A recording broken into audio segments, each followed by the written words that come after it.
चलिए आज क्या करेंगे, जितने मतलब ना साइंस से संबंधित, साइंस और इनोवेशन से जितने भी संबंधित है, अब 3-4 दिन क्या होगा तो करंट अफेयर हमारा वही चलेगा।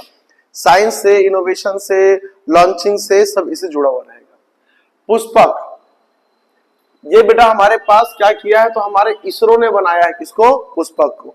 पुष्पक क्या है, पुनः प्रयोग योग्य प्रक्षेपण यान, RVL, रियूजेबल व्हीकल। पुष्पक की लगातार तीसरी सफल लैंडिंग कराई गई है। होता क्या है कि जैसे हम लोग अभी जितने भी स्पेस मिशन किए हैं, तो उस स्पेस मिशन में एक बार रॉकेट से हम लोग गए और रॉकेट क्या होता था, फिर ऊपर में ही खत्म हो जाता है, वो वापस नहीं आता। तो भाई उसकी जो कॉस्टिंग है, उसकी लागत हमारी पूरी की पूरी वेस्ट हो जाती है। अभी जो नया बनाया गया है उसका ये परीक्षण किया जा रहा है कि एक बार रॉकेट जाएगा, अपना जो स्पेस यान उसको लॉन्च करेगा और लॉन्च करने के बाद वापस आएगा, और वापस आने के बाद क्या करेगा, वो लैंड करेगा, उसको हम लोग रीयूज कर पाएंगे।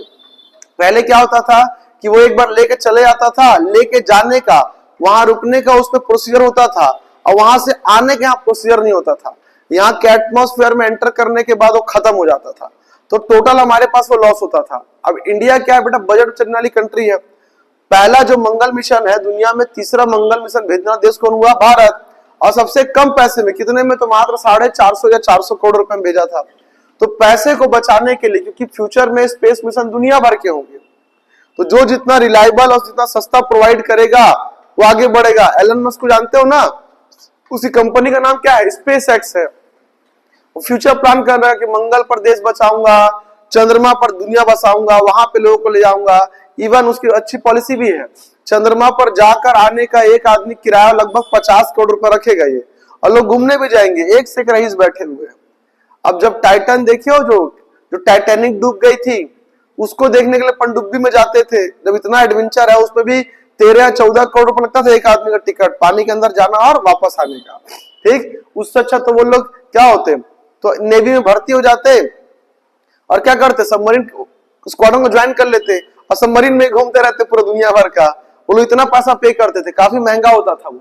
तो वैसे चालू किया गया पुष्पक। ये हमारे पास क्या है, रियूजेबल व्हीकल है, जो पूरे सैटेलाइट को लॉन्च करने के बाद वापस क्या करता है, तो लैंड करता है। इससे पहले क्या हुआ करते थे, तो एक बार सैटेलाइट लॉन्च किया, रॉकेट अलग हुआ और टूटकर बे ऑफ बंगाल में गिर जाता था, वो पूरा पैसा वेस्ट होता था। अब क्या होगा, उसका रीयूज होगा। तो बेटा पुनः प्रयोग प्रक्षेपण यान, रीयूज व्हीकल को पुष्पक की लगातार तीसरी लैंडिंग कराई गई है। कब, तो जून 2023 जून 2024 को। क्लियर है ये? चलिए इसको याद रखिएगा, बहुत बड़ा अचीवमेंट है। इस काम के बारे में लगातार एलन मस्क काम कर रहा था, इंडिया ने क्या किया, इसकी शुरुआत कर दी। इससे पता फायदा क्या होगा, इससे हम लोग स्पेस मिशन भेज पाएंगे और वहां से लोगों को वापस भी बुला पाएंगे। वरना हम लोग स्पेस मिशन इसलिए नहीं भेज पाते थे कि भेज तो देंगे, जमीन में वापस आने की गारंटी हमारे पास नहीं है ना। अब उस गारंटी को पक्का कर रहे हैं। चलिए उसके बाद बेटा हमारे पास शुरू हुआ है, नया बनाया गया है नाग शस्त्र ड्रोन। क्या नाम है, नाग शस्त्र ड्रोन। यह है जून 2024 में लॉन्च हुआ। सेना को पहले स्वदेशी लाइटनिंग एम्यूनेशन नाग शस्त्र एक आत्मघाती ड्रोन सौंप दिया गया है। ये होता क्या है, जैसे हमारे पास ना एक भारत का बना हुआ एंटी टैंक मिसाइल है, उसको बोलते, उसका नाम है नाग। क्या नाम है उसका, नाग। उसको बोलते हैं ना कि दागो और भूल जाओ। एक बार टैंक की तरफ टारगेट कर दिए, टारगेट फिक्स कर दिए, बटन दबा दो, अब टैंक इधर जाए, उधर जाए, ऊपर जाए, नीचे जाए, और जाकर हिट करेगा ही करेगा। अब टैंकों को मारने के लिए ये बनाया गया था, तो उसका नाम क्या था, नाग, है ना। उसको बोलते हैं दागो और भूल जाओ, लॉन्च एंड फॉरगेट वाला उसका सिस्टम था। अब ये जो आया है हमारे पास ड्रोन सिस्टम है, ये कैसे काम करता है, तो ये आसमान में उड़ेगा। अब भाई टैंक किस रोड में आ रहा है, नहीं आ रहा है, नाग की रेंज 5 किलोमीटर है, तो दिखना चाहिए तो आप दाग सकते हो। इसका कैसा है कि आसमान से उड़ते उड़ते आएगा और देख ले कि वहां पे ड्रोन है, मतलब टैंक है करके। आप वीडियो गेम टाइप खेलते रहोगे, सर हाँ यहाँ पे ड्रोन है करके, मतलब टैंक चल रहे हैं, और ऊपर से क्या करेगा, ड्रोन को भेज देंगे। तो ड्रोन वहां पे जाकर मिसाइल गिरा के वापस नहीं आएगा, वो अपनी जान दे देगा। मतलब वो जो पूरा ड्रोन है पूरा मिसाइल से लोडेड होगा, और ड्रोन जाकर ही टकरा जाए किस पे, टैंक पे, और टैंक क्या हो जाएगा, वो खत्म हो जाएगा। ठीक है, तो क्योंकि टैंक को मारने वाले जितने भी हथियार हैं उनको ज्यादातर नाग नाम से जानते हैं, तो नाग मिसाइल है, दागो और भूल जाओ, और ये नाग शस्त्र ड्रोन है, ये उड़ते उड़ते जाएगा और जाकर क्या हो जाएगा, तो उसी पे गिर जाएगा। मिसाइल में क्या है जी, एक बार आप लॉन्च कर दोगे ना तो आपका कंट्रोल उससे खत्म हो जाता है, वो अपना जैसे गया ठुकाएगा ठुकाएगा। ड्रोन को आप अच्छा इस पे नहीं गिरना है, वापस आ जा, इस पे गिर जा, इतना मूवेबल होता है। ठीक है, ड्रोन तो ये बेटा बनाया है नाग शस्त्र। क्लियर है ये? चलिए आगे देखते हैं। स्वदेशी है, भारत का बना हुआ है, तभी तो उसका नाम क्या है, नाग है कि नहीं। चलिए, लामा 3AI लॉन्च, ये व्हाट्सएप और इंस्टाग्राम और फेसबुक के लिए भारत में मेटा का लामा 3AI लॉन्च किया गया है। जैसे चैट जीपीटी का नाम सुने होंगे आप लोग, है ना, चैट जीपीटी, जो कि आपके घरेलू काम को करने में या कोई भी MS word, excel, power point काम को आप सिर्फ क्या कर सकते हो, तो बोले करा सकते हो। बोले यार पिक्चर का स्क्रिप्ट लिख के दिखा दो, थोड़ा बहुत जानकारी दो कि पिक्चर भूतिया होनी चाहिए, 3-4 हीरोइन होनी चाहिए, 5-6 हीरो होना चाहिए, एक मस्त पिक्चर का लिख के दिखा, वो क्या करेगा, चैट जीपीटी आपको लिख के पूरा दे देगा, एक पूरी भूत की पिक्चर की स्टोरी। इतना एडवांस होता है कौन, चैट जीपीटी। तो वैसे ही फेसबुक ने क्या किया है, तो इंस्टाग्राम, फेसबुक और व्हाट्सएप का अपना AI आर्टिफिशियल इंटेलिजेंट जो चैट जीपीटी टाइप का एक सॉफ्टवेयर लॉन्च किया है, और उसका नाम क्या है, तो लामा 3AI। क्या बोलोगे, लामा 3AI। ये पूछ सकता है कि सर लामा 3AI किसका है, तो सर वही इंस्टाग्राम, फेसबुक और व्हाट्सएप वाले का है। क्या है एक्चुअल में, तो चैट जीपीटी टाइप का क्या है, तो एक सॉफ्टवेयर है। क्लियर है, ये एडवांस है ये। नेक्स्ट, JSZ 0A आकाश गंगा की खोज की है नासा ने। देखो बेटा, दुनिया का सबसे जो बड़ा टेलीस्कोप है उसका नाम है जेम्स वेब टेलीस्कोप। क्या नाम है उसका, जेम्स वेब टेलीस्कोप। पहली बात सर ये टेलीस्कोप है कहां पे, तो अमेरिका में। किसका है, तो सर ये नासा का है। अब ये क्या करता है, तो बेटा दुनिया में बहुत दूर तक देख लेता है। तो लोग तो ग्रहों की खोज करते हैं, इसने आकाश गंगा की खोज कर दी। जैसे हमारी गैलेक्सी है ना मिल्की वे, वैसी इसने एक और गैलेक्सी की खोज कर दी है जिसमें असंख्य तारे हैं। अच्छा, गैलेक्सी और सोलर सिस्टम में अंतर क्या समझते हो, आकाशगंगा और सौर मंडल में अंतर क्या समझते हो, तारे होते हैं। जैसे कि हमारा सूरज है, तो सूरज के आसपास जो हमारे 9-10 ग्रह घूम रहे हैं ना, ये सूरज का सोलर सिस्टम है। क्या ये सौर मंडल, और ऐसे ऐसे अरबों सौर मंडल है हमारी सोचो, हमारी एक छोटी सी पृथ्वी, उसके बाद उसके अगल बगल इतने बड़े बड़े ग्रह, और उसके बाद सूर्य, और ऐसे खरबों सूर्य हैं किसमें, हमारी आकाशगंगा में। ऐसे खरबों सोलर सिस्टम जो तारे का चक्कर काट रहे हैं, और ऐसे खरबों आकाशगंगाएं हैं किसमें, तो अंतरिक्ष में। सोचो अंतरिक्ष कितना बड़ा है, कितना बड़ा है।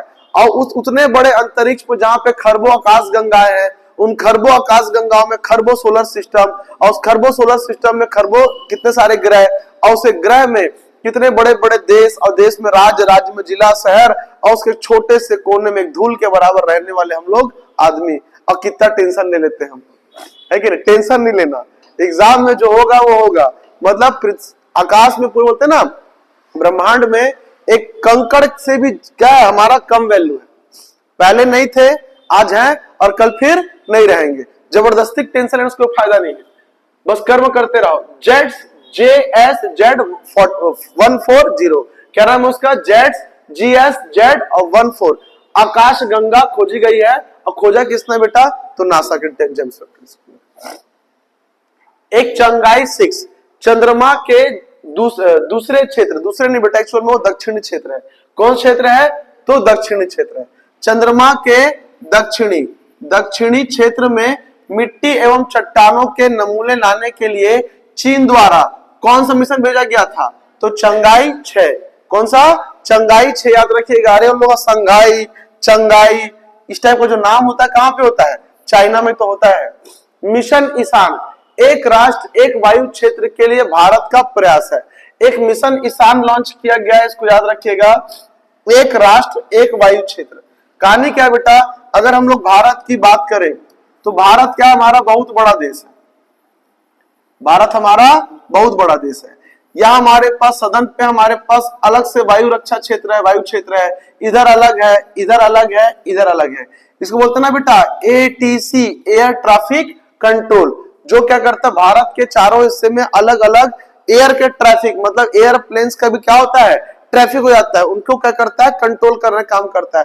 वरना पता चल रहा है एक प्लेन इधर से आकर लैंड कर रहा है, इधर से आकर घुस गया, उन सबको कंट्रोल कौन करता है, तो ATC करता है। अब इन सब को एक साथ मर्ज करने के लिए बीच में क्या पड़ता है, नागपुर पड़ता है ना, नागपुर, अरे छत्तीसगढ़ मध्य प्रदेश नागपुर जी। तो नागपुर में क्या किया गया बेटा, एक मिशन लॉन्च किया गया है, उसका नाम है मिशन ईशान, जिसके तहत नागपुर से क्या होगा, आपके नॉर्थ, साउथ, वेस्ट और ईस्ट पूरे के पूरे भारत का जो एयर ट्रैफिक कंट्रोल सिस्टम में क्या किया जाएगा, उसको कंट्रोल किया जाएगा। याद रहेगा। तो मिशन ईशान क्या किया गया बेटा, तो पूरे भारत का जितना भी हमारे पास एयर ट्रैफिक कंट्रोल है, वायु वाला जो क्षेत्र है, उसका सेंट्रल कंट्रोल सिस्टम कहां पे होगा, तो नागपुर पे होगा। सब अलग अलग कंट्रोल नहीं करेंगे, ये हमारा मिशन ईशान। चलिए, कुरेलू हिमाचल पर मिला स्तन, हिमाचल प्रदेश की जो पहाड़ियां है ना, सॉरी हिमालय पे है, ये हिमाचल नहीं, क्या करोगे, हिमालय कर लेना इसको, क्या करोगे इसको, हिमालय। हिमालय पर मिला स्तन कैंसर खत्म करने वाला मददगार पौधा, और उसका नाम क्या है, कुरिलो। क्या नाम है उसका, कुरिलो। ये हिमाचल प्रदेश में मिला, सॉरी हिमालय की पहाड़ियों में मिला है कि जो महिलाओं में होने वाले स्तन कैंसर है, इस पेड़ पौधे, मतलब इस पौधे के दवाई वगैरह बनाएगी, जो कैंसर के इलाज के लिए क्या होगा, तो काफी लाभकारी होगा। तो कैंसर के इलाज के लिए लाभकारी पौधा कौन सा मिला हमारे पास, कुरिलो। कहा मिला बेटा, तो हिमालय में मिला। हिमालय से लाए थे हनुमान भगवान, क्या बोलते हैं उसको, संजीवनी, वही तो मिलेगा ना जी। भीष्म, आसमान में उड़ने वाला अस्पताल का सफल परीक्षण किया गया। हमारे पास बेटा कई सारे क्या है, तो बड़े बड़े सेना के क्या है, तो जहाज, बहुत बड़े बड़े, जिसमें जो कार्गो प्लेन बोला जाता है। अब उन कार्गो प्लेनों में क्या किया गया है, तो अस्पताल बनाए गए हैं। अस्पताल काम कैसे करेगा, तो अस्पताल 700 केजी का होगा। कितने केजी का, 700 केजी का। कहीं मान लो कि बहुत इमरजेंसी, वैसे भी केदारनाथ में, फिर केरला के वायनाड में क्या हो गया, इमरजेंसी हो गई। अभी इमरजेंसी में वहां अस्पताल पहुंचाना है, एयर स्ट्रिप है नहीं, तो क्या करेंगे, एक पूरा सिस्टम बना हुआ रहेगा, एक पूरा सिस्टम बना हुआ रहेगा, 700 किलो का सामान रहेगा। इसको पैरासूट के माध्यम से क्या करेंगे, तो एयर ड्रॉप कर दिया जाएगा जिस इमरजेंसी का क्षेत्र है, पहाड़ के ऊपर, तो पहाड़ के ऊपर 700 किलो का रहेगा। जैसे ही वो गिरेगा, नीचे से अपने आदमी लोग जाएंगे, या पैराट्रूपर्स भी वहां पे ड्रॉप हो सकते हैं, वो तुरंत इसका चेन खोलेंगे और पूरा अस्पताल रेडी हो जाएगा। मतलब अंबू तंबू खंबू, उसके अंदर दवाई, ऑपरेशन फॉपरेशन करने का सारा कुछ सामान होगा इसके अंदर। क्लियर है ये। इसका नाम क्या रहेगा, भीष्म। भीष्म ऑपरेशन क्या है, इसके सिस्टम का नाम क्या है, तो भीष्म। भीष्म क्या बना है, सिस्टम बनाया है। तो सर ये उड़ता हुआ आसमान क्या है, अस्पताल, कहीं पर भी ड्रॉप कर दिए। अभी केदारनाथ में मान लो कि पहाड़ी के ऊपर लैंडस्लाइड हो गया, अब वहां से आदमी को नीचे लाना है, कुछ लोग को तुरंत क्या चाहिए बेटा, फर्स्ट एड चाहिए, ले वहीं पर अस्पताल दे देते हैं, वहीं पर अस्पताल चालू, वहीं पे चीरा पट्टी इलाज चालू। ठीक है, तो ये प्रोसीजर चालू हुआ, याद रहेगा। नाम क्या है उसका, भीष्म। नेक्स्ट, फिर Rudram, Rudra M2 missile, actual में ना इसका नाम है रुद्रम, सॉरी उसको ना रुद्र M बोलते हैं, पर प्रोनाउंसिएशन में नाम निकल जाता है रुद्रम। रुद्र M2 मिसाइल परीक्षण 19 मई को 2024 को कहां हुआ बेटा, तो बालासोर उड़ीसा में। मैं पहले बता चुका हूं कि अगर सैटेलाइट का लॉन्च करता है तो लॉन्च पैड कहां है हमारे पास, तो सैटेलाइट का बेटा, सैटेलाइट का आंध्र प्रदेश में, लेकिन मिसाइल कहां पे होगा, तो उड़ीसा में हमेशा, क्योंकि उसके लिए जो इकोसिस्टम बनाया गया उड़ीसा में बना हुआ है। भारत ने लड़ाकू विमान सुखोई 30 MKI से हवा से सतह पर मार करने वाली रुद्रम M2 मिसाइल का सफल परीक्षण कर लिया है। भारत का बनी हुई मिसाइल है, रेंज लगभग 350 किलोमीटर है। हवा से सतह पर, मतलब यही रहकर, भारत की सीमा में रहकर हम पाकिस्तान के अंदर मिसाइल दाग सकते हैं। किससे, सुखोई से। लगभग 300 से 350 किलोमीटर इसकी रेंज है। भारत में बना हुआ है, तो भाई जो भारत स्वदेशी चीजें होती है उनकी वैल्यू काफी ज्यादा होती है। क्लियर है। नाम क्या है इसका, रुद्रम 2। चलिए, भारत के पहले निजी तौर पर निर्मित सब मीटर रेजोल्यूशन ऑप्टिकल उपग्रह TSAT A1 का सफल तैनाती किया गया। ये टीसैट है जो बेटा, जो हमारे पास ब्लैक होल वगैरह होता है ना, उसका क्या करेगा ये, तो निरीक्षण करेगा। कौन करेगा, तो टीसैट। दूसरी बात, ये भारत के साथ निजी तौर पर तैयार किया गया। हमारे पास हमारी इसरो और टाटा यहाँ पे लगा हुआ ना, ऐसे तो सैटेलाइट होता था।